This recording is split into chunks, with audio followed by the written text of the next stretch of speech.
안구가 돌출돼 있어야지 뒷미팅을 했을 때 붉은 살이 노출되는 그런 부작용이 떨어지게 되고. 안녕하세요. 저는 링크 성형외과 대표원장 성형외과 전문의 정민수입니다. 기본적으로 앞트임은 가로 길이를 확장시키기 위해서 눈 앞쪽에 있는 몽고주름을 해결하면서 옆으로 이제 길게끔 하는 수술 방법인 거고, 윗트임은 앞쪽 라인을 조금 더 보이게끔 하는 게 기본 개념이라고 생각합니다. 그래서 쉽게 말하면 인라인에서 인아웃으로 바꾸거나 인아웃에서 세미아웃이나 아웃라인으로 이제 라인을 변경하고 싶을 때 윗트임을 시행하게 됩니다. 그렇진 않습니다. 기본적으로 뼈가 먼 사람이 있고 몽고주름 때문에 앞쪽이 막혀서 이제 멀어 보이는 경우가 있는데, 기본적으로 눈과 눈뼈 사이가 먼 분들은 앞트임을 해도 개선이 크게 안 되는 경우가 있고, 근데 이제 몽고주름 때문에 앞에 누오가 많이 막혀 있어서 눈 사이가 먼 분들은 앞트임을 하면 눈과 눈 사이 먼 것을 많이 해결할 수 있습니다. 몽고주름을 다 없앨 수도 있고 일부만 없앨 수도 있습니다.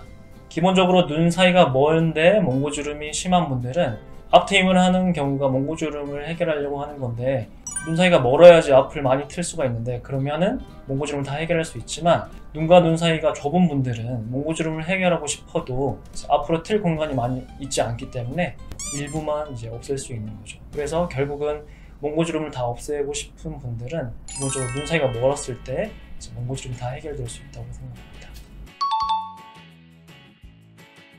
실제적으로 앞트임 흉터 때문에 수술을 고민하는 분들이 많이 있습니다.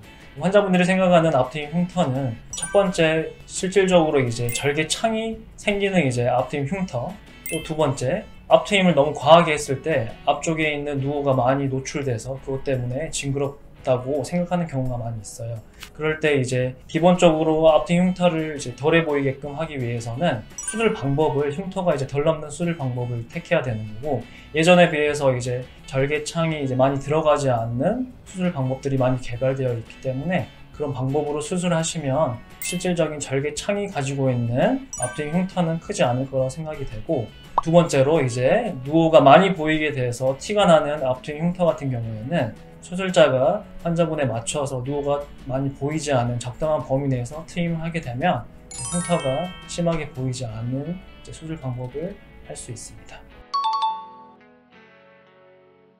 기본적으로 앞트임을 안 해도 인아웃이나 아웃라인이 나오는 환자분들이 있고, 앞트임을 해야 인라인이 아닌 인아웃 라인이나 아웃라인이 나오는 경우가 있습니다. 그것은 환자분의 눈 상태의 구조에 따라서 이제 달라지는 경우인데, 실질적으로 우리 동양인은 몽고주름이 대부분 많이 있기 때문에 앞트임을 안 할 경우에 앞쪽 라인이 파묻혀서 인라인으로 나오는 경우가 많이 있습니다. 그런 경우에 앞트임을 시행해야 원하는 라인이 인라인이 아닌 인아웃이나 아웃라인이면은 앞트임을 시행을 해야 나올 수 있는 거라고 생각합니다. 그래서 결론은 이제 환자분이 의사랑 상담을 해서 원하는 라인에 맞추어서 트임이 필요한지 여부는 상담을 통해서 이제 결정된다고 생각하시면 됩니다.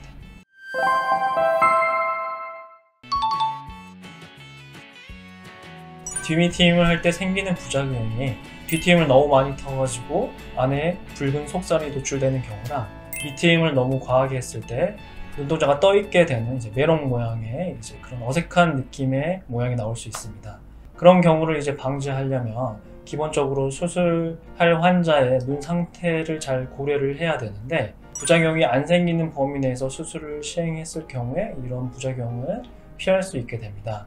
기본적으로 이제 뒷트임 공간이 많은 분들이 있고 아닌 분들이 있습니다. 안구가 돌출되어 있는 분들은 상대적으로 뒷트임할 공간이 많아서 붉은 살이 보일 수 있거나 디귿자가 되는 그런 부작용이 생길 확률이 떨어지게 되고, 상대적으로 눈이 들어간 분들, 뒷트임을 했을 때 붉은 살이 보이는 부작용이 생길 확률이 높아지게 됩니다. 그래서 이거는 상담을 통해서 실질적으로 판단을 의사 선생님이 해서 뒷트임을 할 수 있는지 없는지 판별을 하는 게 중요하다고 생각을 합니다.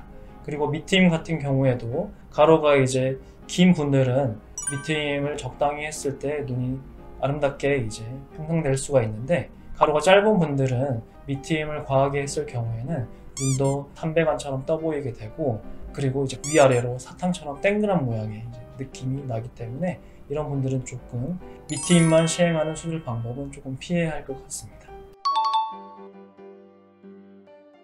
뒤밑트임을 원하시는 분들은 실질적으로 가로 길이가 짧고 눈꼬리가 많이 올라가 있거나, 또는 이제 역광대가 넓어가지고 눈의 이제 가로 길이를 길게 해서 얼굴을 조금 작아 보이게끔 하는 목적으로 이제 내원하시게 되는데, 기본적으로 이제 뒤밑트임을 많이 할 수 있는 눈들은 안구가 돌출되어 있는 눈들이 뒤밑트임을 할 수 있는 공간이 많은 분들입니다.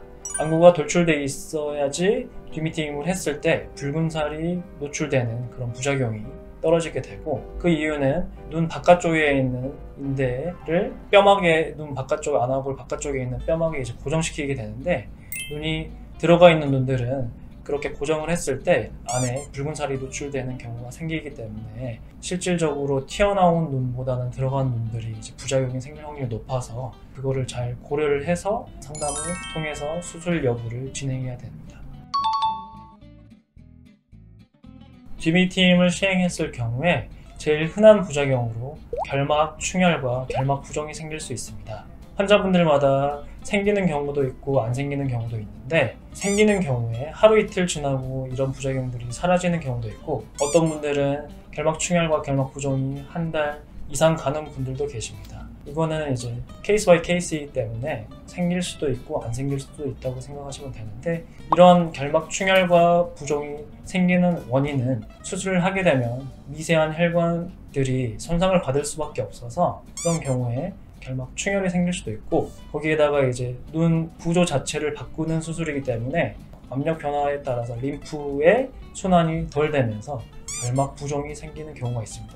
그렇지만 이런 결막 충혈과 부종은 결국 이제 시간이 지나면 해결되는 그런 부작용이기 때문에 크게 걱정은 안 하셔도 될 것 같고, 혹시 생기는 경우에도 눈을 건조하지 않게 계속 관리를 해주면 이런 증상도 빨리 사라지기 때문에 크게 걱정은 안 하셔도 될 것 같습니다.